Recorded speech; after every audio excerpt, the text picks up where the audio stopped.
get the hose, but I wasn't getting close. What you just witnessed there was a little clip of the incident that took place merely hours ago that nearly ended my life.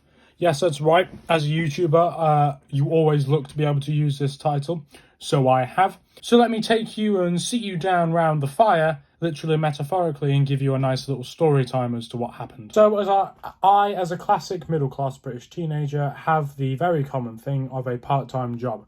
I go to a store and work a couple shifts here and there just to keep the money flowing in, as you do, just in case something goes like tits up and I need some cash, whatever.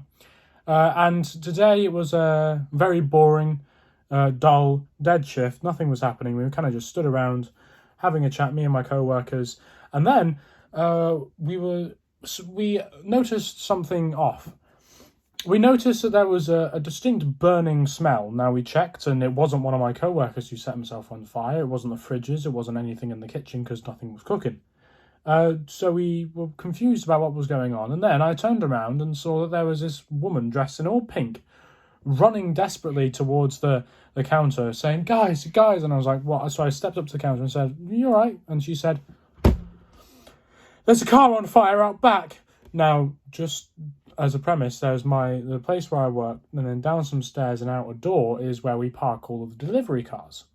And she was referring to one of those delivery cars was on fire. Now, in my head, I was thinking, right, the brakes are on fire, like one of the tires is on fire, or one of the brake discs on fire, and something minor like that. So I did what any person who had my experience would do. I alerted the manager immediately. We all rushed downstairs. I picked up a fire extinguisher, got outside, and there was a car on fire. Oh, come on! Yes, that's right. It wasn't just a small, tiny, itty-bitty fire that I had anticipated and expected. No, the entire front half and engine bay of one of our delivery cars was engulfed in flames. And it was actually so big that it was melting the front part of the car. That's the person I feel sorry for in this situation. The front part of this other person's car was being melted by this fire.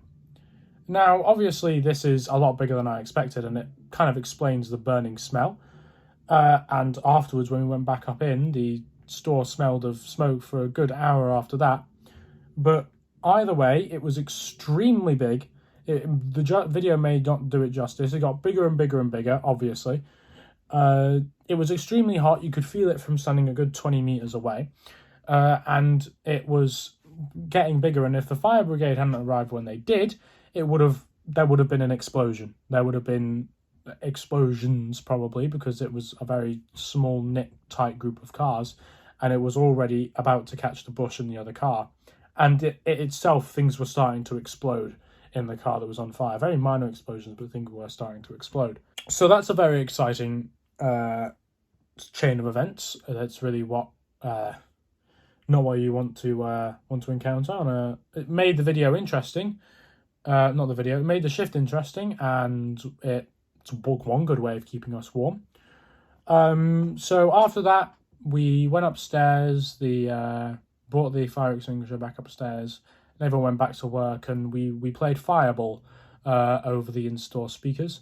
And just to conclude to this story, no one was hurt, no one was injured. The car will be replaced and paid for via insurance, and all round, nothing serious came out of this. Just a job for the firemen and an exciting event for us. So no one was injured. Everyone is fine. The cause of the fire is not yet known, but either way, it was a quite an unexpected twist and turn into my evening. Well, that's about it. Merry Christmas. Stay safe. Don't burn your car.